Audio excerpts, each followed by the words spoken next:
Last था superposition, और superposition में आपने पढ़ा था कि whenever two or more waves superimpose on one another, then the resultant displacement will be the vector sum of the displacement of the waves, जितनी भी वो superimpose हो रही है। अब उसी कंसेप्ट पर हमारा नेक्स्ट कंसेप्ट आता है, जैसे कि इंटरफेरेंस। अब इंटरफेरेंस क्या होता है पहले ये समझते हैं, और इंटरफेरेंस सुपरपोजिशन पे कैसे डिपेंड है ये भी समझ लेते हैं।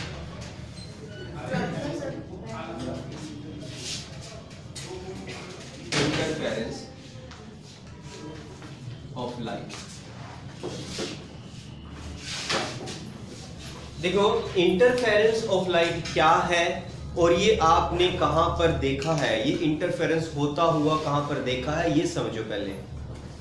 जब सपोज करो एक डार्क रूम है, इस कंडीशन को समझना, आपने इसे रियल में देखा है तब जाके आप इसको अच्छी तरह से समझ पाओगे, अगर आप इसे रियल में देख लेते हो, समझ लेते हो। एक डार्क रूम है, उस डार्क रूम में सपोज करो किसी एक वॉल कहो या किसी डोर या कहीं विंडो से, विंडो में से जैसे कई बार विंडो के जो दो वुड होते हैं आपस में लगाते तो बीच में गैप रह जाता है।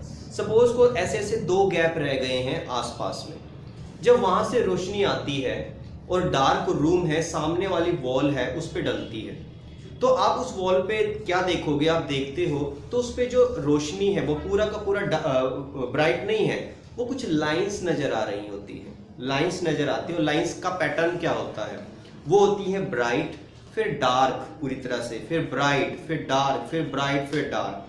इस तरह से आपको दीवार पे एक छोटा सा पैटर्न मिलता है।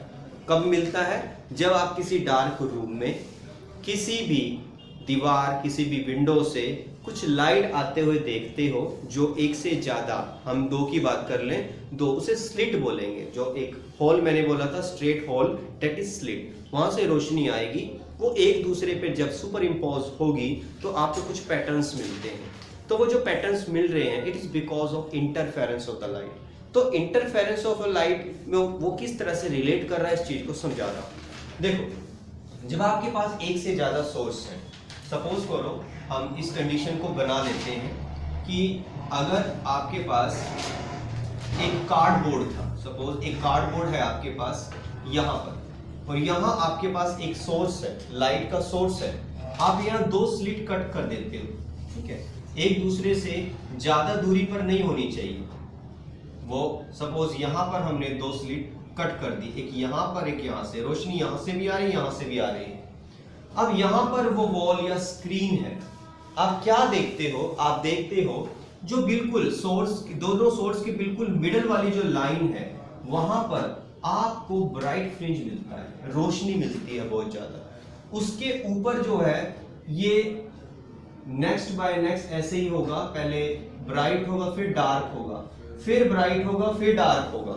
इसी तरह इसके नीचे भी ऐसे होगा, मिडल जो होता है सेंट्रल वो ब्राइट बनता है, हमेशा याद रखना। उसके बाद फिर डार्क होगा, फिर ब्राइट होगा और फिर डार्क होगा, ये पैटर्न चलता रहेगा।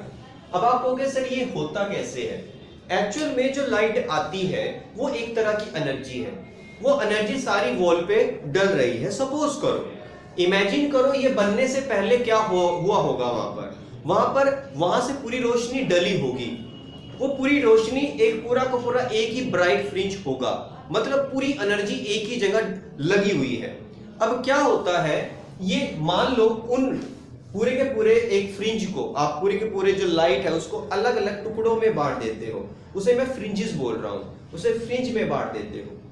ये एक दूसरे पे जब सुपरपोजिशन होता है लाइट्स का, यहां से जो लाइट आती है उसमें भी क्रस्ट और ट्रफ होंगे, इसके भी क्रस्ट और ट्रफ होंगे। जहां पर जिस रीजन में जाकर क्रस्ट और क्रस्ट मिल रहे होंगे वहां ब्राइटनेस आ रही होगी, क्रस्ट या क्रस्ट मिले या ट्रफ मिले, जैसे आपने सुपरपोजिशन में पढ़ा हुआ है। और जहां पर क्रस्ट से ट्रफ मिल रहे होंगे वहां पर डार्क फ्रिंज बना होगा। ये तो हो गया उस कैलकुलेशन के अकॉर्डिंग जो आपने पढ़ा है। अब थोड़ा सा और समझ लेते हैं इस चीज को। सपोज करो मैंने सबको एनर्जी बराबर बराबर बांटी थी स्टार्टिंग में, ठीक है, मैं कुछ एग्जांपल से सेट करता हूं फिर उसे चेंज कर दूंगा।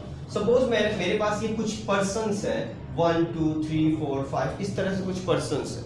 तो मैं क्या करता हूं, सबको 1 1 1 1 1 पेन दे देता हूं। मैंने पेन्स डिस्ट्रीब्यूट किए, इसको मैं वर्ड यूज कर रहा हूं, डिस्ट्रीब्यूशन वर्ड यूज कर रहा हूं, ठीक है। मैंने कुछ पेन्स डिस्ट्रीब्यूट किए, टोटल कितने पेन डिस्ट्रीब्यूट किए, 1 2 3 4 5 कर दिए, चलो ठीक है। अब मैंने क्या किया, ये जो एक काम करते हैं, इसको नहीं लेके चलते क्योंकि कैलकुलेशन फिर पूरी नहीं हो पाएगी, आप समझ नहीं पाओगे कि इसको भी किसी ने दिए होंगे फिर, तो मैं 4 लेकर चल रहा हूं। अभी क्या हुआ कि जब हमने इसको 1 1 1 पेन दिए, मैंने इसका पेन लेकर इसे दे दिया, कुछ प्रोसेस करने के बाद, कुछ कैलकुलेशन करने के बाद मैंने इसका पेन लेके इसे दे दिया, और इसके पास कितने पेन हो गए, 2 हो गए। चलो 1 + 1 2 हो गए, इस पे कितने रह गए, 0। लॉजिक क्लियर हो? मैंने इसका पेन लेकर इसे दे दिया, इस पे कितने रह गए, इस पे कितने हो गए, 2 हो गए। देखो लॉजिक देखो क्या हुआ, अब टोटल करो कितने हैं, मतलब 4 ही है, मतलब जितनी, अब मैं इनको एनर्जी बोल रहा हूं, इन पेन्स को एनर्जी बोल रहा हूं। पहले मैंने बराबर एनर्जी बांटी थी सबको, अब मैंने क्या किया, इससे लेकर इसे दे दिया, इससे लेकर इसे दे दिया, अब भी टोटल वही एनर्जी है। तो ये मैंने क्या किया, मैंने किया redistribution of the energy as per the constructive superposition and destructive superposition. मतलब जहां पर क्रस्ट से क्रस्ट मिला उसको ज्यादा मिलना चाहिए रोशनी, एनर्जी, और जहां पर क्रस्ट से ट्रफ मिला उसको कम मिलना चाहिए, मतलब वो जो एनर्जी है डार्कनेस, रोशनी का ना होना मतलब डार्कनेस। मैंने पहले क्या किया, एनर्जी को डिस्ट्रीब्यूट कर दिया बराबर, फिर मैंने बिकॉज ऑफ सम प्रोसेस मैंने इसको रीडिस्ट्रीब्यूट कर दिया। रीडिस्ट्रीब्यूट जब मैंने किया, जहां कुछ भी नहीं रहा वहां डार्कनेस आ गई, जहां सब कुछ आ गया वहां ब्राइटनेस आ गई, जहां कुछ नहीं रहा डार्कनेस आ गई, जहां सब कुछ आ गया वहां ब्राइटनेस आ गई। तो इस तरह से डार्क ब्राइट पैटर्न मेरे पास आ गए, तो उसको बोलते हैं interference of light. Now what is interference of light? Is the redistribution of the energy. पहले समझो, it is the redistribution of the energy when 2 or more waves from 2 coherent sources superimpose on one another। Logic clear हुआ कि जब 2 या 2 से ज्यादा जो light की वेव्स होती हैं, मगर वो कहां से आनी चाहिए, कोहेरेंट सोर्सेज से आने चाहिए। मैं वर्ड बताऊंगा कोहेरेंट का क्या मतलब होता है। जब वो सुपर इंपोज होती है तो वह कंस्ट्रक्टिव डिस्ट्रक्टिव सुपरपोजिशन होगा, उसके अकॉर्डिंग रीडिस्ट्रीब्यूशन ऑफ एनर्जी होगा, जिससे ब्राइट फ्रिंज और डार्क फ्रिंज बन जाएंगे। इसे बोलते हैं इंटरफेरेंस। एक वर्ड मैंने मेन फोकस किया है, रीडिस्ट्रीब्यूशन ऑफ एनर्जी। पहले था डिस्ट्रीब्यूशन, फिर मैं इसको रीडिस्ट्रीब्यूट कर दिया। अब इस कैलकुलेशन को छिपा देते हैं। अब आपके पास है क्या, आपके पास है ब्राइट फ्रिंज और डार्क फ्रिंज, यही हमारे पास मिलते हैं उस डार्क रूम में। लॉजिक क्लियर है? इंटरफेरेंस देखो, interference of light is the phenomenon, interference of light is the phenomenon of redistribution of light energy,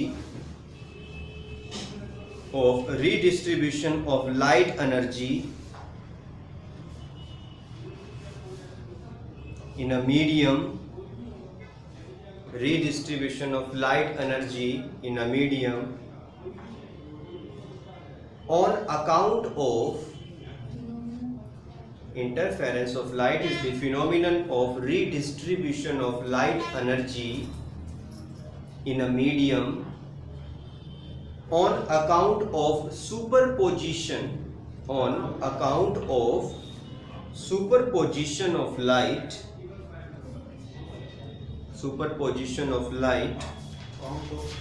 on account of superposition of light wave from 2 coherent sources. Superposition of light wave from 2 coherent, coherent, coherent sources. ये अलग से topic मैं बनाऊंगा, coherent sources क्या होते हैं, ठीक है। अभी इसमें लिखो, इसी के नीचे इंटरफेरेंस में लिखो, सब हेडिंग है इसकी, कंस्ट्रक्टिव इंटरफेरेंस। कंस्ट्रक्टिव, जैसे आपने बोला था ना कंस्ट्रक्टिव सुपरपोजिशन, इसी तरह मैं बोल रहा हूं कंस्ट्रक्टिव इंटरफेरेंस। कंस्ट्रक्टिव इंटरफेरेंस, अच्छा बताओगे कंस्ट्रक्टिव इंटरफेरेंस का मतलब क्या होगा? जैसे सुपरपोजिशन पढ़ा, जब क्रस्ट से क्रस्ट मिला होगा या ट्रफ से ट्रफ, तो हमें मिल जाता है ब्राइट फ्रिंज, तो ये कंस्ट्रक्टिव इंटरफेरेंस हो गया। और डिस्ट्रक्टिव कब होगा? जब क्रस्ट से ट्रफ मिलेगा तो मुझे डार्क फ्रिंज मिलेगा। भागोगे सर ये कुछ ना कुछ तो बचना चाहिए था, ऐसा क्यों? क्योंकि मैं कोहेरेंट वर्ड का मतलब बता दूं आपको, कोहेरेंट सोर्स वो सोर्स होते हैं जो सेम वेवलेंथ रखते हैं, दोनों रोशनी सेम वेवलेंथ की होनी चाहिए, सेम फ्रीक्वेंसी है और कांस्टेंट फेज डिफरेंस है या सेम फेस है। फेज का मतलब है 90 डिग्री आगे 90 डिग्री पीछे, मतलब कुछ एंगल आगे कुछ एंगल पीछे, ये अगर है तो कांस्टेंट रहना चाहिए, बदलना नहीं चाहिए बीच में, या उनके बीच में कोई फेज डिफरेंस होना ही नहीं चाहिए। लॉजिक क्लियर है? अब मान लो दो कोहेरेंट सोर्सेज थे, अब मेरे पास एक वेव ये है, इसका मैक्सिमम एम्पलीट्यूड ए है, और एक और वेव है वो भी ऐसी ही है, उसका भी मैक्सिमम एम्पलीट्यूड ए ही है। जब जो जुड़ के बनेगी तो कितनी बनेगी? a प्लस ए 2a बनेगी, तो बोलेगा कंस्ट्रक्टिव इंटरफेरेंस, ब्राइटनेस। अब डार्कनेस में समझो, जो क्रस्ट मिल रहा है वो a एम्पलीट्यूड का ही है, और जो ट्रफ मिल रहा है वो भी a एम्पलीट्यूड का ही है, जितना प्लस उतना ही माइनस, कुछ बचा ही नहीं, तो हमें क्या मिलेगा? डार्कनेस मिलेगी, हमें अंधेरा मिलेगा, तभी तो बिल्कुल डार्क हो जाता है। ठीक है, लॉजिक समझे हो ना? जितना प्लस, पहले क्या लिखता था a माइनस बी, तो कुछ बच गया था, अब ये तो a माइनस ए है, a माइनस ए कितना हो जाएगा? 0, तो डार्कनेस हो गया। लॉजिक क्लियर है? तो आपने क्या लिख लिया? कंस्ट्रक्टिव में लिखो when crust fall on crust, when crust fall on crust और trough fall on trough, comma, then at a point the resultant intensity of light, then at a point the resultant intensity of light is maximum, then at a point the resultant intensity of light is maximum, comma, interference is said to be constructive, interference is said to be constructive, interference is said to be constructive। ठीक है, clear है? अब लिख लो destructive interference. हाँ जी, ये इसी के type है, मैंने कहा इसी की सब हेडिंग बनानी है इंटरफेरेंस की। Destructive interference, when crust fall on trough, destructive interference में लिखो when crust fall on trough। इसका डायग्राम बनाने की जरूरत नहीं है, ये वाले, ये तो मैंने समझाने के लिए बताया आपको। when crust fall on trough, then at a point the resultant intensity of light, then at a point the resultant intensity of light is minimum, the resultant intensity of light is minimum, comma, interference is said to be destructive, is minimum, comma, interference is said to be destructive। I think logic clear है। अब इसमें एक word जो बीच में आ गया था, आपको बोला गया था कोहेरेंट सोर्सेज क्या होते हैं।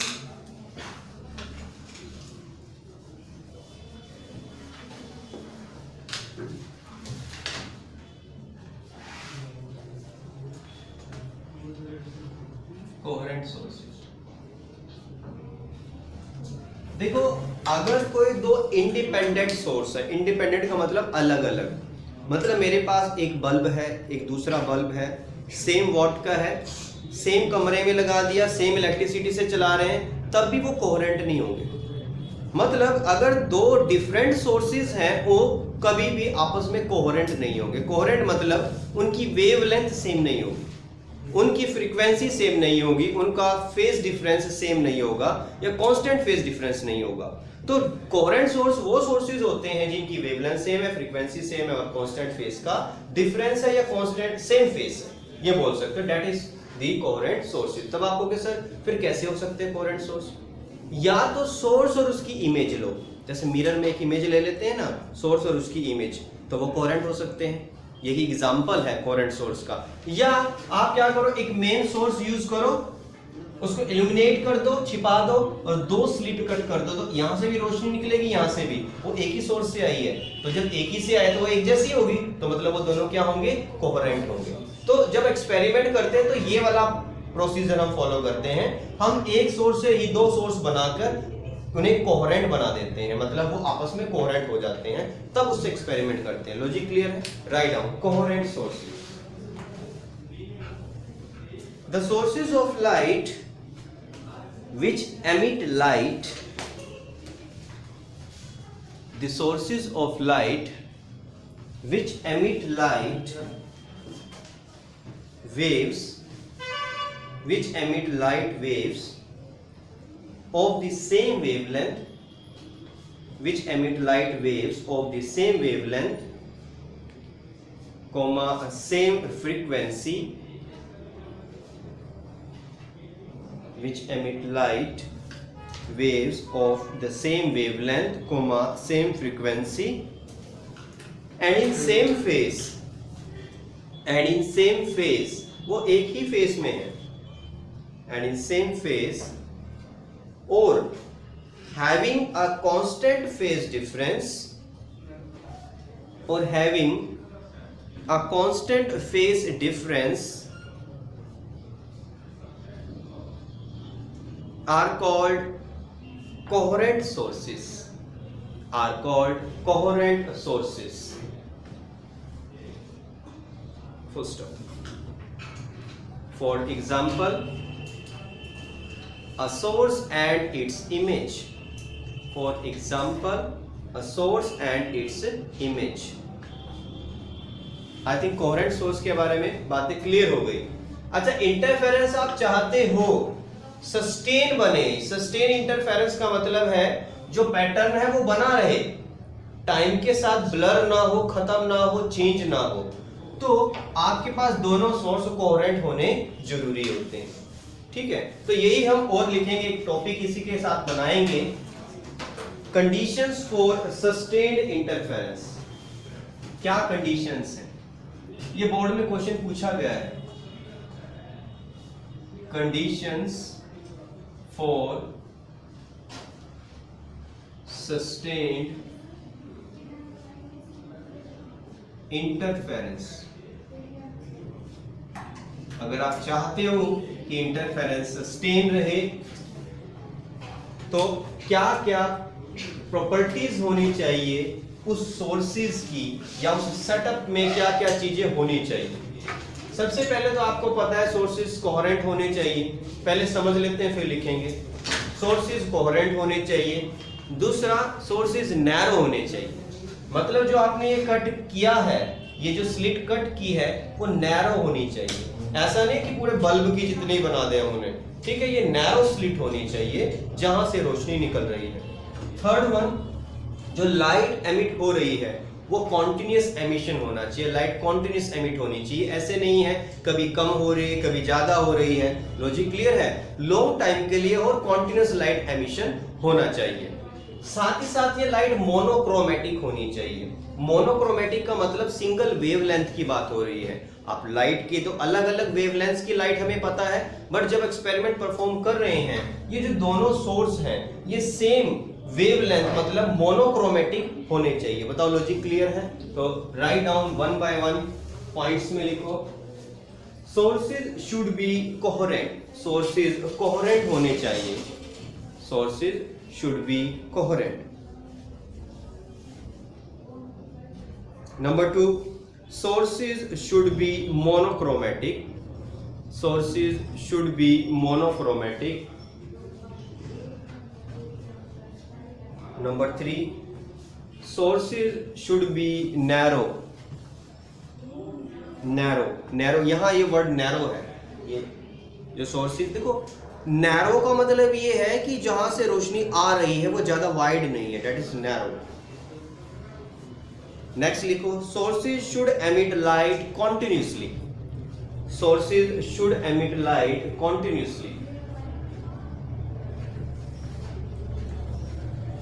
और एक्सपेरिमेंट के लिए एक मेन चीज ये है, ये जो आप 2 कट लगाओगे, स्लिट्स बनाओगे, ये इतना नहीं एक बहुत ज्यादा दूरी पर है, कि वो आपस में सुपर इम्पोज ही ना कर पाए, तो इसलिए वो थोड़े से पास होने चाहिए, ज्यादा पास नहीं, मतलब इतनी दूर नहीं होने चाहिए कि वो आपस में सुपर पोजिशन प्रिंसिपल या आपस में सुपर इम्पोज ना कर सके, ठीक है ना। तो right on last point, sources should be near to each other, sources should be near to each other, sources should be near to each other. Okay, sustain का मतलब होता है लंबे समय तक बने रहना, मतलब वो आपका पैटर्न जो आपको मिल रहा है वो लंबे समय तक तभी बना रहेगा जब तक कि वो ये जो कंडीशन हमने लिखी कि मोनोक्रोमेटिक सोर्स ना हो, कॉन्टिन्यूअस ना हो, नैरो ना हो, तो ये नहीं रह पाएगा। तो आप चाहते हैं कि वो बना रहे तो ये कंडीशन फॉलो करना जरूरी है। अच्छा, ये किया किसने था? ये जो एक्सपेरिमेंट परफॉर्म किया आगे, ये किया था यंग्स ने, यंग्स जवान, नाम है उसका यंग्स, ठीक है। तो उसने क्या क्या एक्सपेरिमेंट किया ये नहीं पूछा जाएगा आपसे कि यंग्स ने क्या किया, उसको मैं समझा जरूर रहा हूं, वो आपको ये नहीं है कि भाई बोर्ड में लिख के आना पड़ेगा, आपको पता होना चाहिए। मैं भी छोटे से हिस्से में पूछ भी ले, आपको मैं प्रॉपर बताऊंगा, वो थ्योरी जो है वो सारी समझाऊंगा, लिखवा नहीं रहा हूं। हाँ, उसकी जो कैलकुलेशन है वो कैलकुलेशन आएगी, ठीक है, कंडीशंस कि किस कंडीशन में आपको कंस्ट्रक्टिव सुपरपोजिशन इंटरफेरेंस होना है, किस कंडीशन में डिस्ट्रक्टिव सुपरपोजिशन या इंटरफेरेंस होना है, तो वो मैं कंडीशंस आपको सोल्व आउट कराऊंगा। तो अभी एक टॉपिक बना लो, Young's double slit experiment.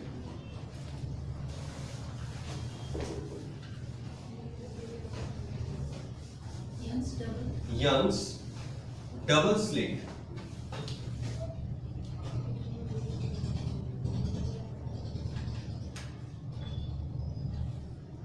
Double slit experiment,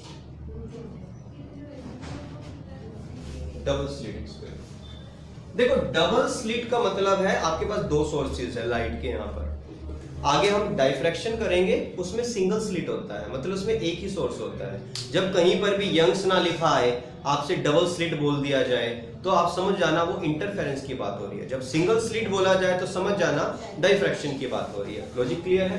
तो यंग्स डबल स्लिट एक्सपेरिमेंट क्या किया इसने, कैसे से पैटर्न मिले।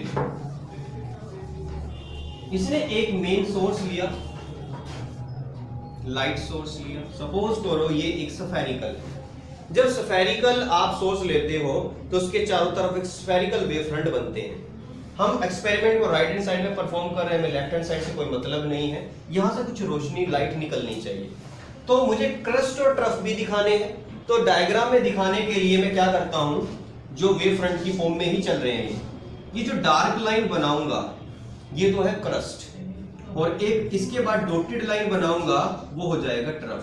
बताओ, लॉजिक क्लियर है? इसी तरह मैं क्रस्ट ट्रफ बनाता चला जाऊंगा आगे। तो ये एक्चुअल में कंपास से बनेगा भी, मेरे से भी गलतियां हो सकती हैं क्योंकि प्रॉपर कैलकुलेशन नहीं होगी तो ये सही जगह पर मिलेंगे नहीं लाइन, तो बस आइडिया बता रहा हूं। ऐसे करते करते चलते चले जाएंगे आगे लाइन। मैं इसके सामने एक कार्डबोर्ड या प्लाई का पीस रख देता हूं, ये वो मेरी सेंट्रल लाइन है, ठीक है। इससे थोड़ा ऊपर यहां पर एक होल कट किया है, यहां पर एक होल कट कर दिया है, ठीक है। तो ये क्या बन गए हैं, दो स्लिट बन गए, दो सोर्स बन गए। इससे जो लाइट निकलने वाली है उसकी वेवलेंथ इसकी जितनी होगी, दोनों की सेम होगी, तो दोनों की सेम वेवलेंथ, सेम फ्रीक्वेंसी है, तो कांस्टेंट फेस या सेम फेस की है यहाँ पे, तो ये मोनोक्रोमेटिक है। तो इससे भी निकालो, ये आगे तक बढ़ाओगे भी, ये मैं यहीं पर छोड़ रहा हूं, ऐसे तो आगे आप बढ़ाओगे इसे, क्योंकि यही तो रोशनी आगे तरफ जाएगी, ठीक है, आगे जाएगी।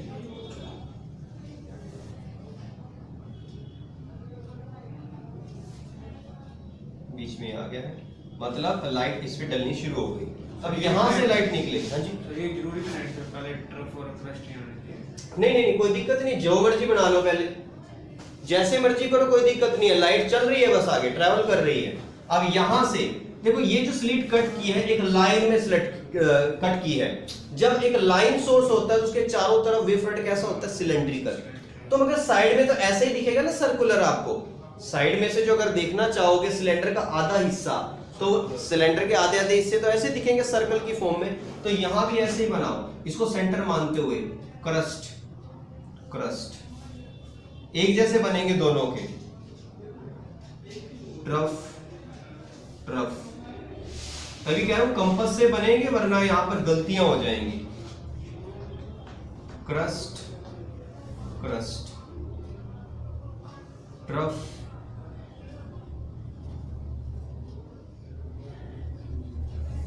ट्रफ। ठीक है, तो प्रोसीजर बता दो, प्रोसीजर समझ आ गया ना आपको? ठीक है, गलतियां हो सकती हैं ऐसे, क्योंकि देखो कम ज्यादा हो गया, अब ये थोड़ा ज्यादा हो, थोड़ा सा कम रखना था, कम होता तो यहां मिलता है। एक बार इसको थोड़ा ठीक ही कर देता हूं।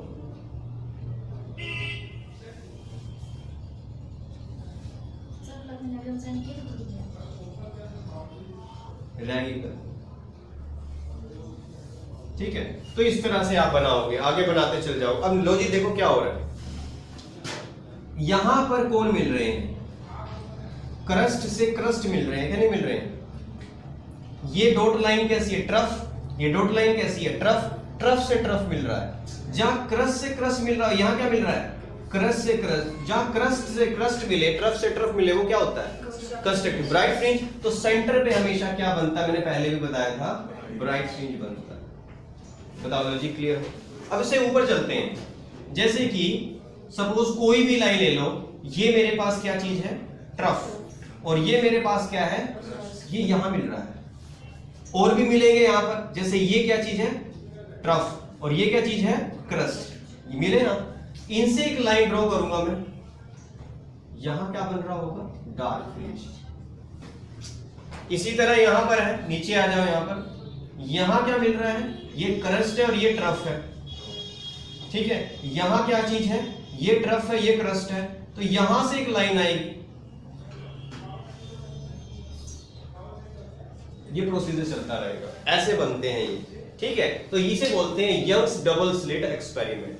तो इसने एक्सपेरिमेंट से परफॉर्म करके बता दिया कि जहां क्रस्ट से क्रस्ट मिल रहे हैं, वहां पर आपका ब्राइट फ्रिंज मिल रहे हैं, कंस्ट्रक्टिव सुपरपोजिशन, कंस्ट्रक्टिव इंटरफेरेंस की वजह से।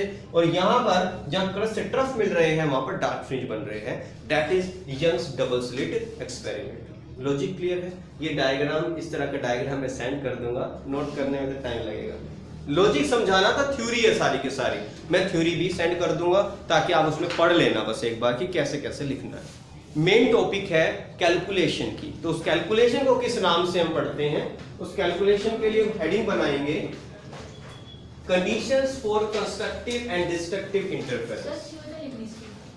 थ्योरी लिखनी नहीं है आपको, वो आप लर्न जरूर कर लेना, समझ लेना, क्योंकि प्रोसीजर समझाया मैंने। हाँ, डायग्राम याद रखो, मतलब इसको ज्यादा एक्सप्लेन करना आता भी नहीं है।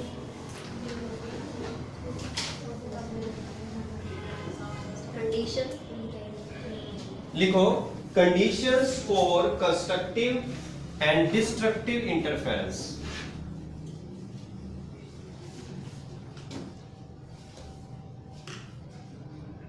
कंडीशंस फॉर कंस्ट्रक्टिव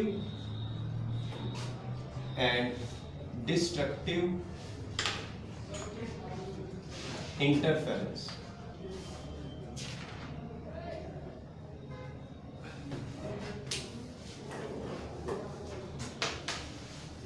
ये तो आपने इसमें पढ़ लिया डायग्राम में, बट जब कंडीशन की बात आ गई तो मतलब आपको कुछ फॉर्मूलाज याद रखने पड़ेंगे कि कब हम कह सकते हैं कि कंस्ट्रक्टिव इंटरफेरेंस हो रहा है, कब डिस्ट्रक्टिव इंटरफेरेंस हो रहा है।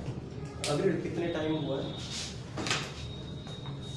29। ओके, देखो condition for constructive and destructive interference.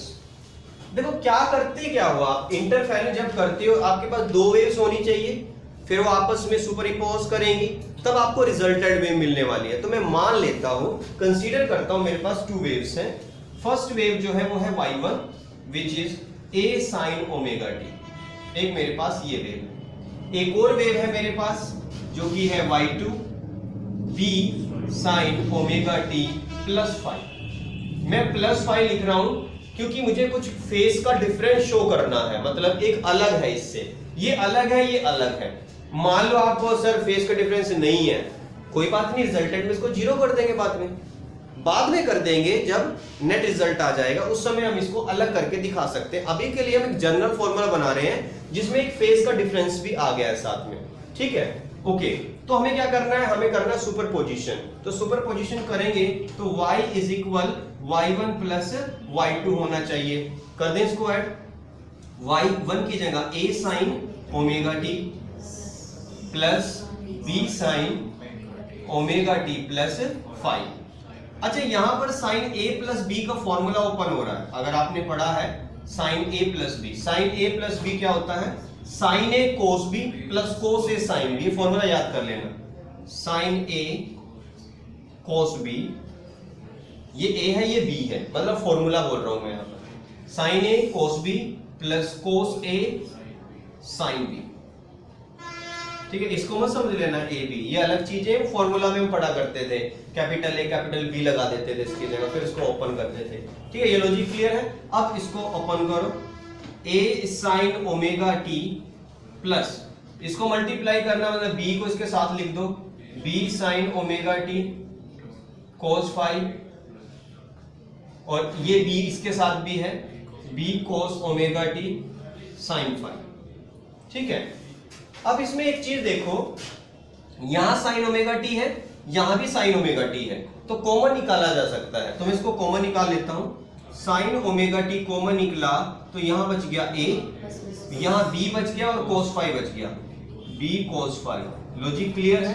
Plus यहां पर मैं इसे अलग लिख लेता हूं, cos ओमेगा टी को पहले लिख देता हूं, क्योंकि ये सारी वैल्यू एक कांस्टेंट चीज है, b भी और sin 5 भी। कांस्टेंट कैसे, क्योंकि मैंने फाई को कांस्टेंट फेज डिफरेंस माना है, तो वो कांस्टेंट चीज कहलाएगी। अब देखो, आप थोड़ा सा समझो, जब आपको मैंने सुपरपोजिशन बताया था, मैंने एक वेव ली थी, वो एक साइन की वेव थी, अगली वेव भी एक साइन की वेव थी, जब जुड़ी तो आंसर भी एक साइन की वेव आई, तो साइन की वेव में साइन की वेव मिली तो आंसर भी एक साइन की वेव आई। तो इससे ये सिर्फ ये समझना है कि ये एक प्रोसीजर सही चल रहा है, मतलब हम साइन की वेव में एक साइन की वेव ऐड करके एक साइन की वेव क्रिएट कर रहे हैं, बना रहे हैं। अब इससे वो चीज समझ नहीं आ रही है, जो रिजल्टेंट वेव आएगी उसका कुछ ना कुछ एम्पलीट्यूड होगा। एम्पलीट्यूड मतलब जैसे इसके आगे a लिखा है, इसके आगे b लिखा है, उसके आगे भी कुछ ना कुछ होगा जो इन सबका रिजल्टेंट होगा, उसे मैं कैपिटल R मान लेता हूं। क्या मान लेता हूं, कैपिटल R। उसके लिए मुझे क्या करना होगा, उसका जो एंगल होगा, कोई रिजल्टेंट एंगल होगा उसके पास भी, ठीक है। तो मैं इस चीज को चेंज कर रहा हूं ताकि मेरे पास एक रिजल्टेंट वेव यहां पर बन जाए। मैं क्या करता हूं, यहां पर इसको इक्वेशन नंबर 1 मान ले, कुछ देर के लिए मान लेते हैं। ये जो हिस्सा है, आपको एक फॉर्मूला दोबारा याद करना चाहिए, साइन ए कोस बी, कोस ए साइन बी, ऐसे करते हैं ना। साइन ए है, कोस बी आना चाहिए, प्लस कोस ए साइन बी आना चाहिए, ऐसा देखो फॉर्मूला बन सकता है यहां पर। तो मैं इस वाले हिस्से को क्या पुट कर लेता हूं, इस वाले हिस्से को a प्लस बी कोस 5 को मैं कोस थीटा पुट कर लेता हूं, और इसका मैग्नीट्यूड एम्पलीट्यूड मैं r लगा देता हूं। दोबारा समझो, मैंने इस हिस्से को इससे रिप्लेस कर दिया, ये रिजल्टेंट का एंगल आ गया और रिजल्टेंट का एम्पलीट्यूड आ गया इसके साथ। तो मैं इस हिस्से को लिख सकता हूं, लेट्स सपोज कंसीडर करके r कोस थीटा। इसके बाद फिर आ जाता है, इस वाले हिस्से को भी चेंज कर रहा हूं, b साइन 5, इसकी जगह मैं लिखता हूं r साइन थीटा। ये थीटा रिजल्टेंट का एंगल हो जाएगा और ये उसका एम्पलीट्यूड हो जाएगा।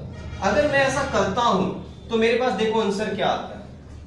इसको इक्वेशन नंबर 2 पुट कर सकते हो, इसको 3 लिख सकते हो इक्वेशन 1 से।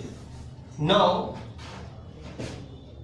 फ्रॉम इक्वेशन 1 क्या आंसर आया, y इज इक्वल अच्छा sign omega t, sign omega T, but इसके साथ ये सब चीजें हैं तो इसकी जगह ये आ जाएगा, क्या आएगा, r cos theta plus cos omega T r sine theta. बताओ लॉजिक क्लियर है। r दोनों में है, कॉमन निकाल लो, देखो क्या क्या बच गया, sign omega t cos theta plus cos omega t sine theta. ये फॉर्मूला बन गया किसका, साइन a प्लस बी, तो r sign omega t plus theta. तो देखो जब मैंने